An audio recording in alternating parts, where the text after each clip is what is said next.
یہ حضرت جبرائیل علیہ السلام تھے جنہوں نے آپ صلی اللہ علیہ وسلم کو خبردار کیا تھا۔ سازشی گھر کے دروازے تک آن پہنچے تھے۔ وہ آپس میں صلاح مشورہ کر رہے تھے کہ آپ صلی اللہ علیہ وآلہ وسلم کو سوتے میں قتل کریں نعوذ باللہ، یا پھر ان کے جاگنے کا انتظار کیا جائے تاکہ حالت بیداری میں ان کو قتل کیا جائے نعوذ باللہ، تاکہ وہ موت کو اپنے سامنے رقص کرتے ہوئے اپنی آنکھوں سے دیکھ سکے اور موت کو گلے لگانے سے بیشتر خوف و ہراس کا شکار ہو سکے۔ لیکن حضرت جبرائیل علیہ السلام نے حضرت محمد صلی اللہ علیہ وسلم کو کفار کے ارادوں سے باخبر کر دیا تھا۔ حضرت جبرائیل علیہ السلام نے آپ صلی اللہ علیہ وسلم سے یہ درخواست بھی کی تھی کہ آپ صلی اللہ علیہ وسلم اپنے جانثار صحابی حضرت علی رضی اللہ عنہ کو اپنے بستر پر سلا دیں۔ وہ آپ صلی اللہ علیہ وسلم کا کمبل اوڑھ کر آپ صلی اللہ علیہ وسلم کے بستر پر پڑے سوئے رہے تو کفار انہیں کوئی نقصان نہ پہنچا سکیں گے۔ حضرت علی رضی اللہ عنہ کو اللہ تعالیٰ کفار کے ہاتھوں شہید ہونے سے بچا لے گا، اور آپ صلی اللہ علیہ وسلم کمرے کی پچھلی کھڑکی سے نکلتے ہوئے مکہ معظمہ کی جانب ہجرت کر جائیں۔ کفار آپ صلی اللہ علیہ وسلم کی خوابگاہ میں داخل ہو چکے تھے، اور اس لمحے آپ صلی اللہ علیہ وسلم کے بستر پر دراز ہستی بھی بیدار ہو چکی تھی۔ حضرت علی بیدار ہونے کے بعد کفار کی جانب بڑھے۔ کفار نے سوال کیا، لیکن محمد صلی اللہ علیہ وسلم کہاں ہیں؟ حضرت علی نے جواب دیا، میں نہیں جانتا کہ آپ صلی اللہ علیہ وسلم کہاں ہیں۔ اس کے ساتھ ہی حضرت علی نے کفار کو آہستگی مگر مضبوطی کے ساتھ پیچھے کی جانب دھکیل دیا اور بذات خود گھر سے باہر تشریف لے گئے، اور چند لمحوں میں کفار کی نظروں سے اوجھل ہو گئے۔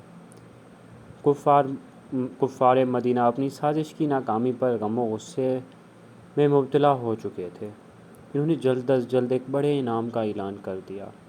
1 گھنٹے بعد مکہ شریف کی ہر ایک دیوار پر انعام کا اعلان حروف کے ساتھ لکھا نظر آ رہا تھا، 100 اونٹ، 100 اونٹ سے 1 اونٹ بھی کم نہ ہوگا۔ اس مرد، عورت یا بچے کو انعام کے طور پر دیا جائے گا جو آپ صلی اللہ علیہ وسلم کو زندہ یا مردہ پکڑ کر لائے گا۔ اس ہستی کو گرفتار کرنے کی جدوجہد کیوں سر انجام دی گئی جس ہستی نے ایک نیا دین اسلام متعارف کروایا تھا؟ وہ ہستی کفار کو کیا نقصان پہنچا سکتی تھی؟ کفار مدینہ جو سازشوں میں مصروف تھی، اس کے پاس ان سوالات کے جواب میں معقول وجوہات موجود تھی۔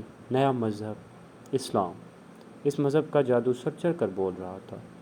یہ مذہب ایسے نظریات کا درس دیتا تھا جو جلد ہی انسانی تصورات پر چھا جاتے، اور یہی نظریات کفار کو نقصان دہ دکھائی دیتے تھے۔ لیکن سب سے بڑھ کر یہ کہ کفار کو اس نئے مذہب کے متعارف کروانے والی ہستی پر اعتراض تھا۔ یہ نوجوان ہستی، انہی پر اعتراض انہوں نے کیا تھا۔ آپ صلی اللہ علیہ وسلم 6 برس کی عمر میں یتیم ہو گئے تھے۔ نوجوان ہونے پر آپ صلی اللہ علیہ وسلم حضرت خدیجہ کا سامان تجارت کے لیے مکہ سے دیگر مقامات تک لے جانے لگے۔ حضرت خدیجہ کو وراثت میں ایک وسیع کاروبار ملا تھا۔ وہ بڑی باقاعدگی کے ساتھ ساتھ بڑے قافلے تجارتی سامان کے ہمراہ مدینہ شریف سے عرب کے دور دراز علاقوں اور شام وغیرہ سفر کرتی تھی۔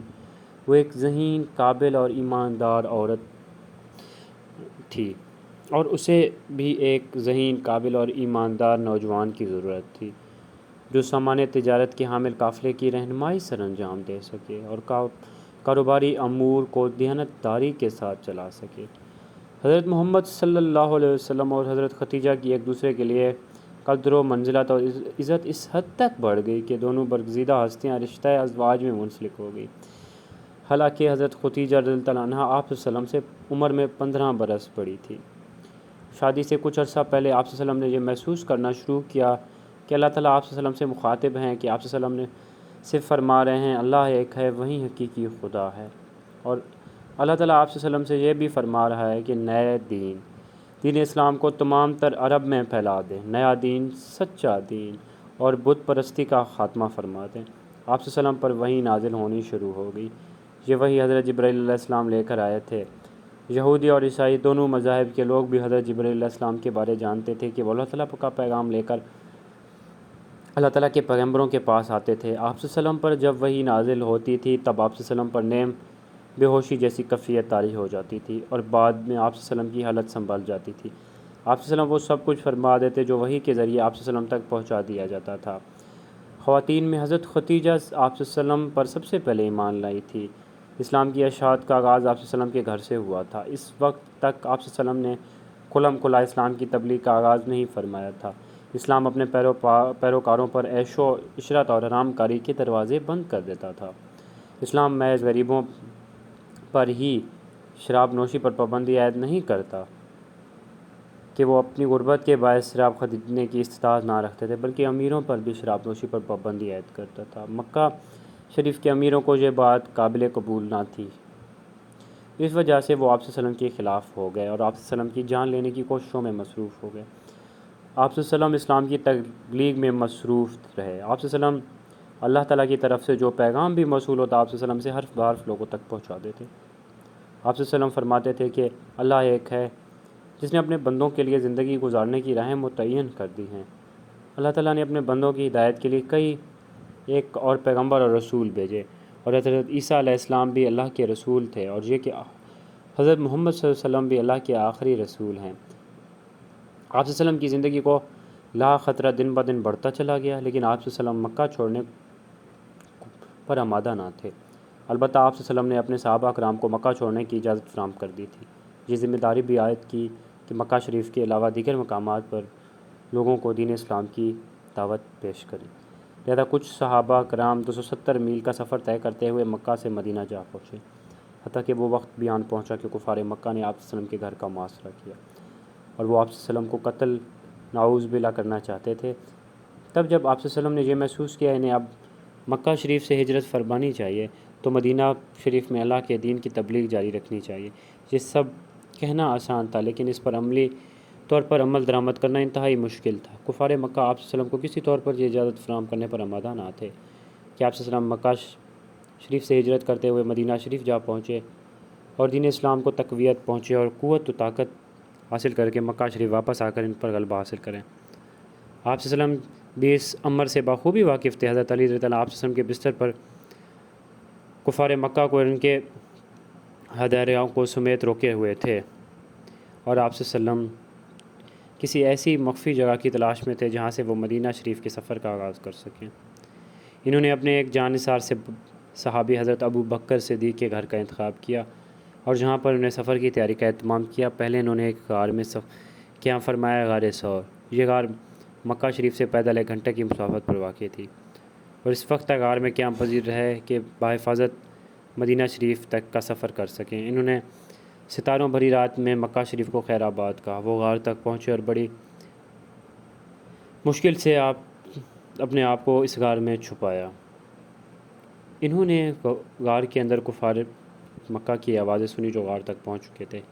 حضرت ابو بکر صدیق نے کانپنا شروع کر دیا۔ حضرت محمد صلی اللہ علیہ وسلم نے سرگوشی کے انداز میں فرمایا، حوصلہ رکھو، حوصلہ۔ حضرت ابو بکر صدیق نے عرض کیا، آپ صلی اللہ علیہ وسلم کفار مکہ کی آوازیں سنی، وہ تعداد میں بہت زیادہ اور ہم محض 2 ہیں۔ حضرت محمد صلی اللہ علیہ وسلم نے فرمایا، نہیں، ہم 2 نہیں ہیں بلکہ 3 ہیں، کیونکہ ہمارا خدا بھی ہمارے ساتھ ہے۔ اس دوران اللہ تعالیٰ کے حکم سے ایک مکڑی نے غار کے منہ پر اپنا جالا بنا دیا۔ کفار مکہ غار کے منہ تک پہنچ چکے تھے۔ ایک شخص نے بآواز بلند کیا، میرا خیال ہے وہ اس غار میں چھپے ہوئے ہیں۔ دوسرے نے آواز دی، دیکھو غار کے اندر، دیکھو جو ہی موجود ہیں۔ اس کے بعد ملی جلی آوازیں بلند ہوئی، دیکھو غار کے منہ پر مکڑی نے جالا بنا رکھا ہے، اگر وہ غار میں داخل ہوتے تو لازماً یہ جالا ٹوٹ جاتا، لہٰذا یہ جالا صحیح سالم موجود ہے، لہٰذا وہ کیسے غار میں موجود ہو سکتے ہیں؟ لہٰذا کفار مکہ واپس لوٹ گئے اور اس کے قدموں کی چاپ سنائی دینے لگی جو واپسی کے لیے اٹھ رہے تھے۔ اگلے روز حضرت بکر کے بچے غار کے مکینوں کے لیے کھانا لے کر آن پہنچے۔ اس سے اگلے روز اور اس سے بھی اگلے روز برابر کھانا پہنچاتے رہے۔ وہ روزانہ مختلف راستوں سے غار تک پہنچتے تاکہ کفار کو اس کی خبر نہ ہو سکے۔ تیسری شب حضرت ابو بکر صدیق کا خادم 2 اونٹوں کے ہمراہ آن پہنچا۔ آپ صلی اللہ علیہ وسلم حضرت ابو بکر اونٹوں پر سوار ہو کر مدینہ شریف کی جانب چل دیے۔ انہوں نے مدینہ شریف کی جانب جانے والے عام راستوں سے ہٹ کر سفر کا آغاز کیا۔ انہوں نے جس راستے کا انتخاب کیا، اس راستے پر بہت لوگ کم سفر کرتے تھے، لیکن 1 گھنٹے بعد انہوں نے اپنے پیچھے گھوڑوں کی چاپ سنی۔ حضرت بکر صدیق یہ گھبراتے ہوئے کہنے لگے، یہ کیا ہے؟ آپ نے فرمایا، یہ گھوڑ سوار ہے، لیکن گھبرانے کی ضرورت نہیں ہے۔ حضرت ابو بکر صدیق نے عرض کیا، یا محمد صلی اللہ علیہ وسلم، ہم پکڑے جائیں گے، ہم مقدر ہار چکے ہیں، ہمیں کیا کرنا چاہیے؟ آپ صلی اللہ علیہ وسلم نے فرمایا پریشان مت ہو، میں تمہیں دوبارہ فرما رہا ہوں کہ اللہ پاک ہمارے ساتھ ہیں۔ اس دوران گھوڑ سوار ان تک پہنچ چکا تھا۔ اس گھوڑ سوار کا نام سراقہ تھا۔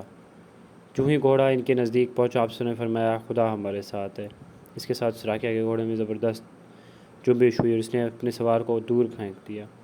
گھوڑے کے اس عمل سے سراقہ معاملے کی سنسنی کو سمجھ چکا تھا۔ وہ جان چکا تھا جو کچھ کرنے جا رہا ہوں اس کی سزا کی ابتدا ہے یہ، اور خدا کی جانب سے ناراضگی ہے، لہذا وہ حضرت محمد صلی اللہ علیہ وسلم سے معافی کا طلبگار ہوا۔ آپ صلی اللہ علیہ وسلم نے سراقہ کو معاف کر دیا اور اسے اپنے ساتھیوں کے ہمراہ واپس لوٹا دیا۔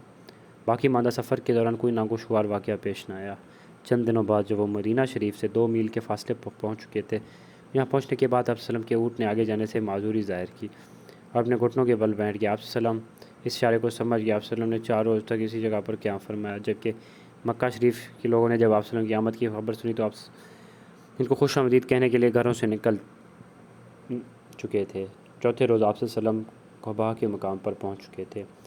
اس مقام پر آپ صلی اللہ علیہ وسلم نے اپنے ساتھیوں کے ہمراہ نماز ادا کی اور خطبہ ارشاد فرمایا اور دوبارہ اسلام کی ان ستونوں کی نشاندہی فرمائی جس پر امام اسلام کی عمارت کھڑی تھی۔ مدینہ شریف کے گھر کے سامنے پہنچ کر اونٹ رک گیا اور بیٹھنے لگا۔ اس گھر کا مکین خوشی سے دیوانہ ہو گیا کہ آپ صلی اللہ علیہ وسلم اس کا مہمان بن رہا ہے، اور آپ صلی اللہ علیہ وسلم اس گھر میں تشریف لے گئے۔ چند روز بعد حضرت علی رضی اللہ عنہ بھی مدینہ پہنچ گئے۔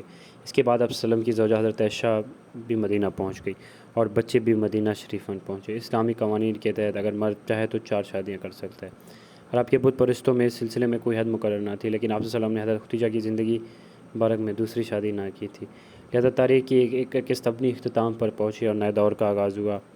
عیسوی کیلنڈر کے مطابق یہ 622 بعد از مسیح کا دور تھا اور اس تاریخ سے ہجرت کے کیلنڈر کا آغاز ہوا۔ مسلمان سن ہجری کے حساب سے اپنا کیلنڈر تیار کرتے ہیں۔ یہ ایک ایسے دور کا آغاز تھا جو مختلف واقعات سے بھرا پڑا تھا۔